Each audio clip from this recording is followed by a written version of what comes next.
हमारा उत्तराखंड में आपका बहुत बहुत स्वागत। मैं हूं प्रियंका। सबसे पहले डालेंगे नजर आज की सुर्खियों पर। उत्तराखंड विधानसभा सत्र आज करीब 59,000 करोड़ का बजट पेश करेगी त्रिवेंद्र सरकार। चुनावी वर्ष में लोक लुभावन हो सकता है बजट। अब कवण नगरी के नाम से जाना जाएगा कोटद्वार। सीएम त्रिवेंद्र सिंह रावत ने दी मंजूरी। कोटद्वार नगर निगम ने भेजा था प्रस्ताव। अब तक 2000 कर्मचारियों को अटल आयुष्मान योजना का लाभ, 3 करोड़ रुपए की धनराशि का लाभ। कोटद्वार से दिल्ली के लिए सिद्धबली जनशताब्दी एक्सप्रेस का संचालन शुरू। रेल मंत्री ने दिखाई हरी झंडी, लोगों को मिलेगी सहूलियत। कुंभ के दौरान प्रदेश सरकार का बड़ा फैसला। हरिद्वार जिले में स्लॉटर हाउस पर रोक, वाद को शांत कराने के लिए लगाई गई रोक। उत्तराखंड में 4 धाम परियोजना से घट जाएगी यमुनोत्री, गंगोत्री, केदारनाथ और बद्रीनाथ की दूरी। अगले 1.5 साल में पूरा कर लिया जाएगा काम। आप देख रहे हैं के न्यूज, खबरों का सारथी। बुलेटिन की शुरुआत करेंगे। उत्तर भारत के प्रसिद्ध मेलों में शुमार काशीपुर के मां बाल सुंदरी देवी मंदिर पर हर साल आयोजित होने वाले चैती मेले को लेकर जिलाधिकारी ने संशय दूर करते हुए मेले के आयोजन को हरी झंडी और स्थानीय प्रशासन को मेले की तैयारी करने के बाद निर्देश दे दिए हैं। उप जिलाधिकारी कार्यालय में मेले की तैयारियों को लेकर एक बैठक का आयोजन किया गया। बताते चलें कि बीते वर्ष कोरोना वैश्विक महामारी के चलते चैती मेला स्थगित कर दिया गया था और परंपरा का निर्वहन करते हुए प्रशासन की देखरेख में ही मां का डोला नगर मंदिर से मां के मंदिर तक ले जाया गया था। इस वर्ष मेले के आयोजन को लेकर संशय गतिरोध को समाप्त करते हुए जिलाधिकारी उधम सिंह नगर रंजना राजगुरु की अध्यक्षता में बीते रोज कलेक्ट्रेट सभागार में काशीपुर में आयोजित होने वाले मां बाल सुंदरी देवी श्री चैती मेला की तैयारियों के संबंध में बैठक लेते हुए संबंधित अधिकारियों को आवश्यक दिशा निर्देश दिए गए। बैठक में कुंभ मेले के चलते कोरोना की गाइडलाइंस का पालन करते हुए मेले को हम सफलतापूर्वक संचालन करने पर विचार विमर्श करेंगे।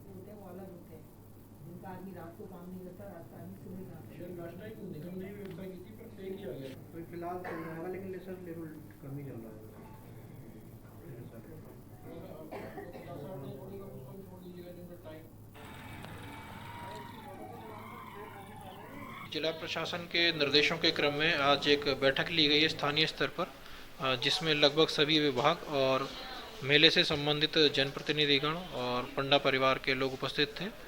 इसमें मेले की ड्यूरेशन को लेकर चर्चा की गई और जिसमें डिसाइड किया गया कि 13 अप्रैल से 30 अप्रैल के बीच में इस वर्ष का मेला रहेगा। और क्योंकि कोरोना भी है और इसी दौरान कुंभ भी चल रहा है, तो व्यवस्थाओं को कैसे किया जाए, लोगों में सोशल डिस्टेंसिंग कैसे मेंटेन की जाए, लॉ एंड ऑर्डर कैसे मेंटेन किया जाए, इसके संदर्भ में भी चर्चा की गई। इसी बीच देहरादून से एक बड़ी खबर आ रही है। सरकार ने बजट में कई योजनाओं को रखा। बेरोजगार युवाओं, किसानों को मिल सकता है फायदा। आम जनता को बजट से कई उम्मीदें। त्रिवेंद्र सरकार का अंतिम बजट होगा पेश।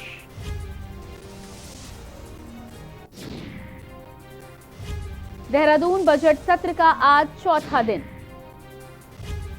सीएम त्रिवेंद्र सिंह रावत पेश करेंगे बजट। स्वास्थ्य शिक्षा पर ज्यादा आवंटन की हो सकती है घोषणा।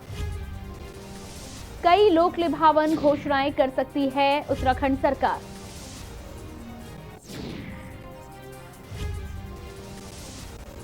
और इसी खबर पर ज्यादा जानकारी देने के लिए हमारे संवाददाता अशोक कुमार हमारे साथ लाइव जुड़ चुके हैं। जी अशोक, आपसे जानना चाहेंगे कि आज उत्तराखंड सरकार का बजट होना है, त्रिवेंद्र सिंह रावत इस बजट को पेश करेंगे, क्या है बजट की खास बातें? बिल्कुल प्रियंका, आपको बता दूं उत्तराखंड की ग्रीष्मकालीन राजधानी गैरसैंण भराड़ीसैंण में आज वित्त वर्ष 2021-22 का बजट पेश होने जा रहा है, जिसको लेकर उत्तराखंड की जनता को इस बजट से काफी उम्मीद है। त्रिवेंद्र सरकार अपना आज 5वां और आखिरी बजट पेश करने जा रही है, जिसके चलते उत्तराखंड की जनता काफी उम्मीद लगाए बैठी है। खास तौर पर प्रियंका, आपको ये भी बता दूं इस बजट से जो उत्तराखंड की जनता है, खास तौर पर रोजगार की और जो व्यापारी हैं उनको कहीं ना कहीं काफी उम्मीदें हैं। ये ऐसी बातें सूत्रों के हवाले से सामने आ रही हैं।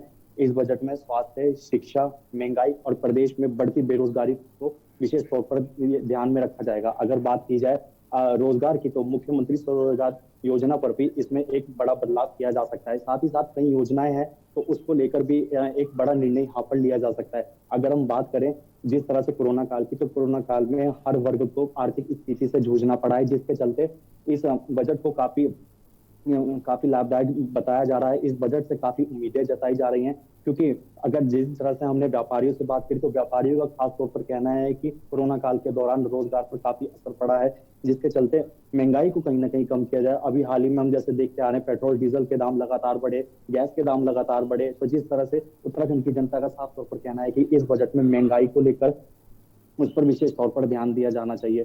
साथ ही साथ जो योजना है उसमें कहीं ना कहीं बड़ा बदलाव किया जा सकता है, क्योंकि चुनावी दौर है। चुनावी दौर में जाहिर सी बात है, तो कहीं ना कहीं योजनाओं पर काफी फोकस रहेगा सरकार का, और जिससे जो आर्थिक स्थिति है, जिस तरह से कोरोना काल के दौरान जो चरमरा गई थी, उसको कहीं ना कहीं पटरी पर लाया जा सके। जी प्रियंका। जी बिल्कुल अशोक, इसके अलावा कोरोना की बात के अलावा चमोली आपदा भी एक बड़ा हादसा रहा है उत्तराखंड में, तो ऐसे में जिन लोगों को विस्थापित करना है फिर से, उनके लिए क्या कुछ है? इसके अलावा इंफ्रास्ट्रक्चर को लेकर यदि हम बात करें तो उत्तराखंड सरकार इंफ्रास्ट्रक्चर के लिए क्या कुछ नया करने वाली है? देखिए प्रियंका, ये बात बिल्कुल सही है कि विकास को की बात की जाए, इंफ्रास्ट्रक्चर की अगर हम यहाँ पर बात करें, तो जिस तरह से हाल ही में 7 जनवरी को तकरीबन सुबह 9:30 बजे चमोली के जोशीमठ में जिस तरह से आपदा आई और कई परिवार वहां पर क्षतिग्रस्त हो गए, इसका शिकार हुए, तो उसको लेकर भी कहीं ना कहीं आने वाले समय में इस तरह की समस्या ना वहां पर आ सके, और जो विकास को लेकर जिस तरह से वहां पर जब ग्लेशियर पिघला तो और जिस तरह से वहां आपदा आई, उसको लेकर कहीं ना कहीं जो समस्याएं हैं और जिस तरह से इंतजाम किए जाने चाहिए थे आने वाले समय में ऐसी समस्या ना आए, तो उसको लेकर भी विशेष तौर पर इसमें चर्चा की गई थी। जैसे कि बात की जाए, जब आपदा आई तो उसके बाद से कहीं ना कहीं जो राजनीतिक माहौल है वो उसमें जो सियासत है वो गरमा गई थी, जिसके बाद से विपक्ष का साफ तौर पर ये कहना था कि वहां पर अलार्म सिस्टम होना चाहिए था, और जो योजनाएं हैं वहां पर उस योजनाओं के को लेकर वहां पर विकास कार्य हैं जो उस पर काम नहीं किया गया। अगर विकास कार्यों को पहले से ध्यान में रखा हुआ होता, अलार्म सिस्टम की अगर जैसे खास तौर पर हम बात करें, उसको ध्यान में अगर यहाँ पर रखा हुआ होता, तो इस तरह की जो घटना है वो यहाँ पर ना हो पाती। अगर घटना अगर हो भी रही होती तो उससे पहले से जो वहाँ के स्थानीय निवासी है वो अलर्ट हो जाते। तो कह सकते हैं कि विकास कार्यों को यहाँ पर विशेष तौर पर ध्यान में रखा जाएगा, कि जिससे आगामी समय में कोई भी इस तरह की कोई घटना होती है तो उसको पहले से वहाँ के जो स्थानीय निवासी हैं वो अलर्ट मोड पर आकर अपने आप को कहीं ना कहीं बचा सके। जी प्रियंका। जी, इसके अलावा अशोक, यदि हम बात करें तो उत्तराखंड एक टूरिज्म प्रमुख सेक्टर है, राज्य है, और यदि ऐसे में टूरिज्म की हम बात करें तो हाल ही में टिहरी झील महोत्सव का भी उद्घाटन किया गया, उसे मनाया गया, और क्या कुछ नया किया जा सकता है टूरिज्म सेक्टर को बढ़ावा देने के लिए? बिल्कुल, अगर हम पर्यटकों की बात करें, पर्यटन में बात करें, तो इसको लेकर अभी सरकार द्वारा क्या कुछ विशेष कदम उठाए जाएंगे और क्या कुछ सरकार द्वारा विशेष कदम उठाए जाने हैं, इसको लेकर अभी ये तो बजट आने के बाद ही तय हो पाएगा कि किस विभाग के लिए कितना बजट आया है, जिससे पर्यटकों को और बढ़ावा मिल सके। हालांकि खुद पर्यटन मंत्री सतपाल महाराज का भी ये कहना है कि पर्यटकों को बढ़ावा देने के लिए और नई योजनाओं, जो पुरानी योजना है उनमें कहीं ना कहीं संशोधन किया जा सकता है और बदलाव किया जा सकता है, कि जिससे पर्यटकों का और आम पर्यटकों को और बढ़ावा मिल सके, और जो वहाँ के जो पर्यटक स्थल है, जो घूमने की वहाँ पे जो है, उन पर विकास कार्यों पर और ज्यादा ध्यान दिया जा सके, जिससे पर्यटकों को बढ़ावा मिले। बिल्कुल जी, इसके अलावा अशोक, आपने स्थानीय लोगों से बात की होगी, बजट को लेकर हर कोई आशान्वित नजर आ रहा है, तो स्थानीय जनता की यदि हम बात करें तो क्या कुछ खास उम्मीदें उनकी उत्तराखंड सरकार से हैं इस बजट को लेकर?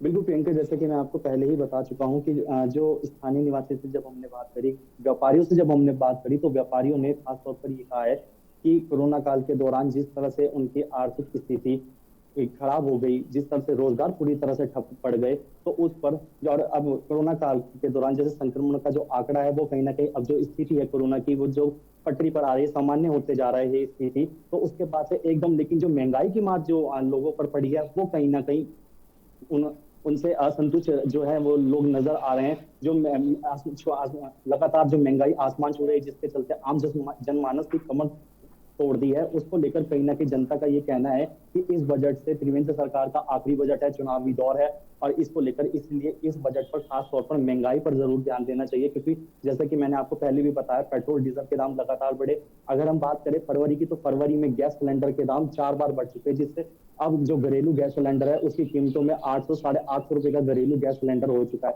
पक्ष और विपक्ष की बात की जाए तो लगातार विपक्ष इसका विरोध प्रदर्शन कर रहा है, कभी पुतला दहन कर तो कभी जो है चूल्हों पे रोटी बनाकर जो है विरोध प्रदर्शन लगातार करता आ रहा है और ये साफ तौर पर सरकार को आईना दिखाने का काम कर रहा है। तो ये कह सकते हैं कि इस बजट पर महंगाई को लेकर विशेष तौर पर भी बात की जा सकती है, प्रियंका।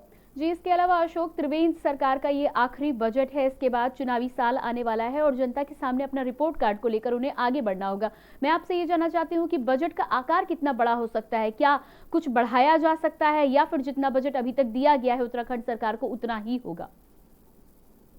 देखिए, बजट का जो आकार है वो करीब बताया जा रहा है 56,900 करोड़ रुपए का ये बजट का आकार है। और अगर बात की जाए यहाँ पर कि जिस तरह से जो आखिरी बजट है और चुनावी दौर भी है, तो उसको भी ध्यान में रखा जाएगा। अगर हम बात करें कोरोना काल में जीडीपी की, तो कोरोना प्रदेश की जो जीडीपी थी 2.56% की जीडीपी थी। तो अब उसको जिस तरह से अब जो प्रदेश की जीडीपी जैसे शून्य काल में जा रही है, तो उसको जीडीपी को भी ध्यान में रखते हुए ऐसा पूरा सरकार का फोकस रहेगा कि 2.50 लाख करोड़ रुपए तक की जीडीपी भी वापस इस पे सरकार का जो है वो फोकस रहेगा कि ताकि जो जीडीपी है उसको भी मेंटेन रखा जा सके और जो आर्थिक स्थिति से जिस तरह से जूझना पड़ा और रोजगार जिस तरह से ठप हुए उसको जो पटरी पर वापस लाया जा सके और जो व्यापारी हैं उनको कहीं ना कहीं, क्योंकि हम देख रहे हैं साफ तौर पर इस कोरोना काल के दौरान मध्यम वर्ग पर इसका काफी असर पड़ा है, जिसको लेकर कहीं ना कहीं जनता की, व्यापारियों की खास तौर पर काफी उम्मीदें हैं इस बजट से। जी, इसके अलावा अशोक, कोरोना काल में ऐसा देखने को मिला है कि हर राज्य में जो लोग बाहर पलायन करके जाते थे रोजगार के लिए, वो वापस अपने राज्य में वापस आए हैं और वहीं रुके हुए हैं। तो उन बेरोजगार युवाओं के लिए जो वापस अपने राज्य में लौट कर आए हैं, क्या कुछ ऐसी व्यवस्थाएं की जा रही हैं कि वो पलायन से उन्हें रोका जा सके? बिल्कुल प्रियंका, आपको बता दूं जिस तरह से कोरोना काल के दौरान काफी बड़ी संख्या में पलायन हुआ था कि जिस तरह से अपने अपने जो क्षेत्र हैं, जो गांव है, वहां से छोड़कर पहले जब वो राज्य में आए, लेकिन कोरोना काल के दौरान जिस तरह से आर्थिक स्थिति से लोगों को जुड़ना पड़ा तो वापस वो अपने अपने गांव में चले गए, अपने पलायन किया। उसके बाद से अब सरकार का इस पर भी विशेष तौर पर ध्यान दिया जाएगा कि किस तरह से रोजगार को बढ़ावा मिल सके और जो घर बैठे जो लोग हैं उनको और किस तरह से रोजगार दिया जा सके, जिससे जो वो अपनी आर्थिक स्थिति है जो उनकी चरमरा गई है वो कैसे पटरी पर आ सके, इस पर सरकार का विशेष तौर पर ध्यान दिया जाएगा। जो मैंने कि जैसा आपको पहले भी बताया, जो योजना है उसमें एक बड़ा बदलाव यहाँ पर देखा जा सकता है कि यहाँ पर होना बाकी है। कहीं ना कहीं ऐसे सूत्रों के हवाले से ये बातें सामने आ रही है कि जो त्रिवेंद्र सरकार की जो योजना है, जैसे रोजगार को पटरी पर लाने के लिए मुख्यमंत्री स्वरोजगार योजना है, उसमें कहीं ना कहीं एक बड़ा बदलाव किया जा सकता है। तो कह सकते हैं कहीं ना कहीं रोजगार को बढ़ावा देने के लिए त्रिवेंद्र सरकार इस बजट में कहीं ना कहीं एक महत्वपूर्ण कदम उठा सकती है। जी, इसके अलावा यदि समय की बात करें तो कितने बजे से इस बजट को पेश किया जाएगा, क्या कुछ तैयारियां अभी तक हो चुकी हैं? बिल्कुल प्रियंका, देखिए अभी तक ऐसा कोई ऐसी खबर सामने नहीं आई है, लेकिन आज के दिन बजट ये पेश होना है जिसका आकार 56,900 करोड़ रुपए का है। लेकिन अब तक के जो अभी हमें खबर हमारे सामने आ रही है, तो अभी वहां पर जो मुद्दे चल रहे हैं विपक्ष के बीच। अभी जो सवाल अभी प्रश्नकाल चल रहा है, उसके बाद शून्यकाल भी होना है। उसके बाद फिर पता चलेगा कि कितने बजे तक जो बजट है वो सदन की पटल पर रखा जाना है। जी, इसके अलावा यदि बात करें, जैसा कि कल योगी आदित्यनाथ बात कर रहे थे और उन्होंने बोला कि उन्होंने उत्तर प्रदेश की इकोनॉमी को देश की नंबर 2 इकोनॉमी बनाया है और साथ ही साथ नंबर 1 बनाने का लक्ष्य भी रखा है। तो क्या इस तरह का कोई उत्तराखंड सरकार भी लक्ष्य रख रही है कि टूरिज्म सेक्टर में और आगे बढ़ना है, लोगों को अधिक से अधिक रोजगार देना है और साथ ही उत्तराखंड राज्य का भी नाम आगे लेकर जाना है? बिल्कुल, अभी जैसे कि आपने बात करी है और बीच में अभी ऐसी कहीं ना बात में भी बीच में ऐसी बातें सामने आई थी कि उत्तराखंड जो सरकार जो है वो कहीं ना कहीं उत्तर प्रदेश सरकार से मदद भी ले सकती है कि जिससे पर्यटकों में भी जो पर्यटक है वो उसमें बढ़ावा हो सके। और जो रोजगार की अगर हम बात करें, जैसे कि आपको मैं लगातार ये बात बताता आ रहा हूँ, रोजगार को लेकर मुख्यमंत्री स्वरोजगार योजना में एक बड़ा बदलाव किया जा सकता है और उसको लेकर आगे की जो परिस्थितियां हैं कि उसमें किस तरह से एक संशोधन किया जा सके और जो लोगों को जो लोग हैं जिनका जो काम पटरी पर वापस आ सके, और उत्तर प्रदेश सरकार से क्या कुछ इसको लेकर विचार विमर्श किया जा सकता है, तो उसको लेकर भी कह सकते हैं जो त्रिवेंद्र सरकार है वो कहीं ना कहीं आप उससे मदद ले सकती है। जी, इसके अलावा स्वास्थ्य की यदि हम बात करें, स्वास्थ्य सेक्टर की बात करें, तो कोरोना वैक्सीन को लेकर क्या कुछ उत्तराखंड सरकार लाने वाली है? उत्तराखंड राज्य में किस तरह से लोगों को कोरोना वैक्सीन लगाई जाएगी और क्या सरकार लोगों को मुफ्त वैक्सीन मुहैया कराने की दिशा में कुछ कार्य कर रही है? देखिए, वैक्सीन लगाने का जो सिलसिला है वो सबसे पहले जो प्रथम चरण के जो लोग हैं उनको जो वैक्सीन लग चुकी है, जो फ्रंटलाइन वर्कर्स हैं, पुलिसकर्मी हैं, जो इसके अलावा जो लोग हैं उनको भी वैक्सीन लग चुकी है। तीसरा चरण भी इस समय अब प्रदेश में चल रहा है। जो 60 साल से अधिक आयु के लोग हैं उनको भी वैक्सीन लगाई जा रही है और साथ ही साथ 45 से 59 लोगों के जो व्यक्ति हैं उनको भी इस समय वैक्सीन लगाने का जो सिलसिला है वो लगातार जारी है। लगातार वैक्सीन लगाई जा रही है। बात की जाए वैक्सीन 60 साल से उम्र के जो लोग हैं उनको सिर्फ आधार कार्ड लाना अनिवार्य है, जो कि आधार कार्ड दिखाकर वैक्सीन लगवा सकते हैं। वहीं जो 45 साल से 59 साल के जो लोग हैं उनको अगर कोई वो बीमारी से किसी तरह की बीमारी से ग्रस्त है तो उनको जो डॉक्टर का जो पर्चा है वो लाना अनिवार्य होगा, जिसके चलते जो उनको वैक्सीन लगाई जा सकेगी। तो आगे आने वाले की बात करें, जैसे कि अभी वैक्सीन का दौर जारी है, उसको लेकर सरकार ये भी कदम उठा सकती है कि वैक्सीन को लेकर एक अलग से बजट रखा जाए कि जिस तरह से जो स्वास्थ्य की जो व्यवस्था है वो कहीं ना कहीं चरमराए ना, और जो आने वाले समय में जो स्वास्थ्य जो विभाग है, जो स्वास्थ्य के लिए अलग से एक बजट रखा जाए ताकि जो उनकी जो व्यवस्था है वो चरमराए ना। जी बिल्कुल, इस जानकारी के लिए आपका बहुत बहुत शुक्रिया अशोक। और लगातार हम उत्तराखंड सरकार की बात कर रहे हैं। आज उत्तराखंड में बजट पेश किया जाना है। उत्तराखंड के मुख्यमंत्री त्रिवेंद्र इस बजट को पेश करेंगे और उसके साथ ही साथ आज चौथा दिन है बजट सत्र का।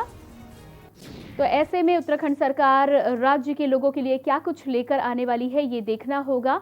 इस खबर पर हम नजर बनाए रखेंगे, साथ ही साथ आपको ताज़ा अपडेट भी देंगे, लेकिन उससे पहले रुकेंगे एक छोटी से ब्रेक के लिए।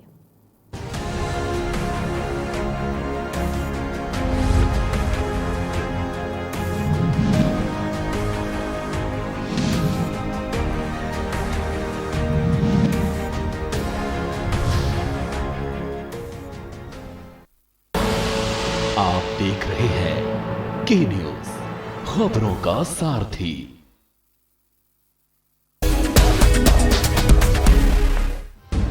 मिशन रोजगार, युवाओं के साथ योगी सरकार। 50 लाख युवाओं को रोजगार देना लक्ष्य। 60 नौजवानों को नौकरी उपलब्ध कराने के साथ साथ 1.5 करोड़ नौजवानों को रोजगार की सुविधा भी प्रदेश के अंदर उपलब्ध कराने का कार्य राज्य की सरकार ने किया है। ये कार्य इसलिए जिससे हर एक के जीवन में खुशहाली लाई जा सके। 4 सालों में रिकॉर्ड 4 लाख सरकारी नौकरियां। नई स्टार्टअप इकाइयों से 5 लाख युवाओं को रोजगार। एमएसएमई सेक्टर में 2 करोड़ 5 लाख रोजगार का सृजन। एमएसएमई सेक्टर में उद्योग लगाने के लिए 1000 दिनों तक आपको किसी भी प्रकार की कोई भी लाइसेंस की आवश्यकता नहीं पड़ेगी। आप जाइए, अपना यूनिट लगाइए। ओडीओपी में 25 लाख से ज्यादा लोगों को मिला रोजगार। प्रदेश के अंदर हम लोगों ने ओडीओपी की योजना को, जो देश के अंदर एक लोकप्रिय योजना बनी है, इस योजना को प्रोत्साहित करने के लिए भी हम लोगों ने बजट में इसका प्रावधान किया है। प्रवासी श्रमिकों को रोजगार देने में यूपी देश में अव्वल। डिफेंस कॉरिडोर में 50,000 करोड़ रुपए का निवेश। नोएडा डेटा सेंटर में 25,000 से ज्यादा लोगों के लिए रोजगार।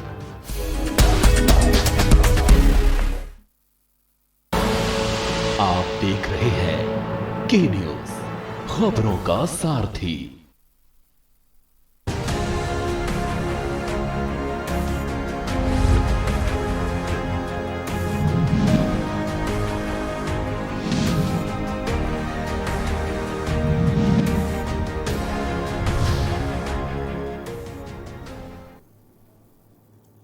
ब्रेक के बाद स्वागत है आपका। बात करेंगे अगली खबर की। उत्तराखंड की धार्मिक नगरी और आस्था के केंद्र हरिद्वार में बूचड़ खानों यानी कि स्लॉटर हाउस को बंद करने का त्रिवेंद्र सरकार ने फैसला लिया है।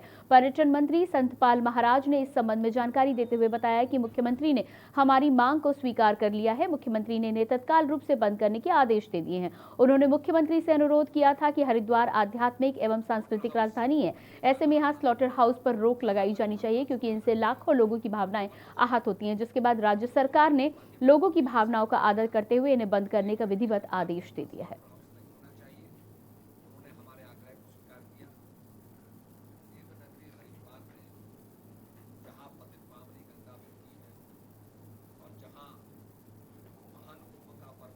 हरिद्वार में जहां पतित पावनी गंगा बहती है और जहां महान कुंभ का पर्व मनाया जा रहा है, अब वहां पशुवध नहीं होगा। हरिद्वार में स्लॉटर हाउस बनने जा रहा था, जहां लगभग 500 गायों की वध होता। हम लोगों ने माननीय मुख्यमंत्री जी से आग्रह किया कि देवनगरी हरिद्वार के अंदर स्लॉटर हाउस नहीं होना चाहिए। उन्होंने हमारे आग्रह को स्वीकार किया। मैं उन्हें धन्यवाद ज्ञापित करता हूं। अब हरिद्वार में कोई भी पशुवध नहीं होगा। स्लॉटर हाउस पर रोक लगा दी गई है और ये सभी धर्म प्रेमियों के लिए बहुत ही शुभ सूचना है। गुजरात के अहमदाबाद में दहेज से पीड़ित आयशा ने खुदकुशी से पहले बनाए गए इमोशनल वीडियो से पूरा देश आयशा की खुदकुशी पर दुखी हुआ है, लेकिन आयशा के सुसाइड ने कई अनसुलझे सवालों को खड़ा कर दिया है। दहेज लोभियों की भेंट चढ़ी जाने ऐसी न जाने कितनी आयशा अभी भी इस जद्दोजहद में फंसी हुई है। लोगों में दहेज उत्पीड़न को लेकर तरह तरह के सवाल खड़े हो रहे हैं। तो वहीं मुस्लिम धर्मगुरुओं ने दहेज उत्पीड़न का शिकार हुई महिलाओं की सुरक्षा को लेकर समाज में ऐसे दहेज लोभियों का बाइकॉट किए जाने की अपील भी की है। वहीं मैंगलोर शहर काजी धर्मगुरु मुफ्ती मासूम कासमी ने दहेज से पीड़ित बेटियों को आत्महत्या जैसे कदम उठाने से परहेज किए जाने की अपील की है और समाज से दहेज लोभियों का समाज बाइकॉट करने की अपील भी की है।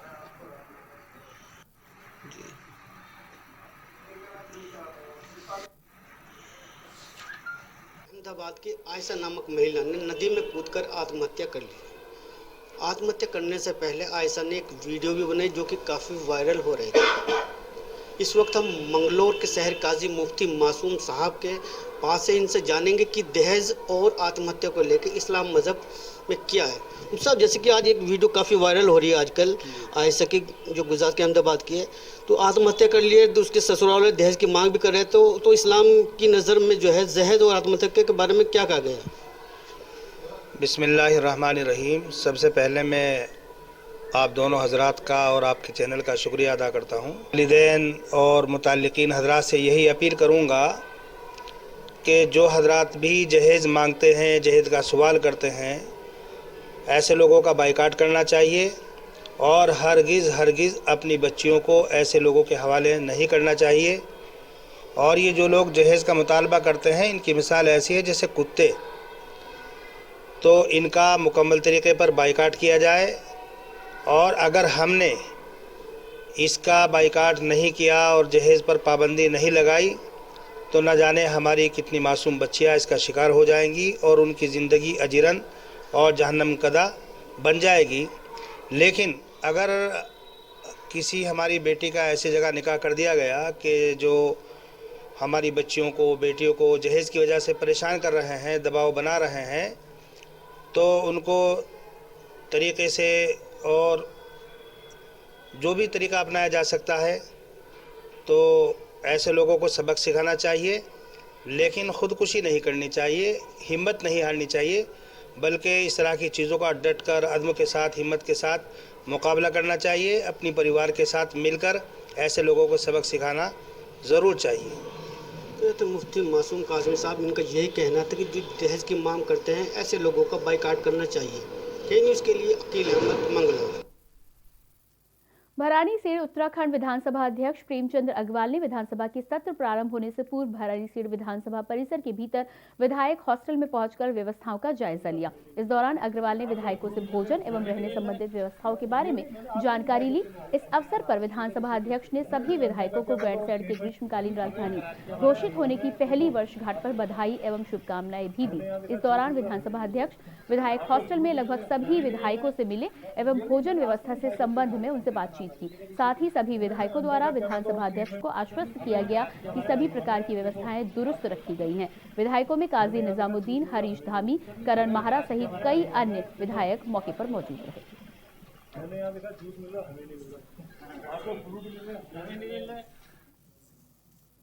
और फिलहाल इस बुलेटिन में इतना ही। देखते रहिए के न्यूज़ इंडिया।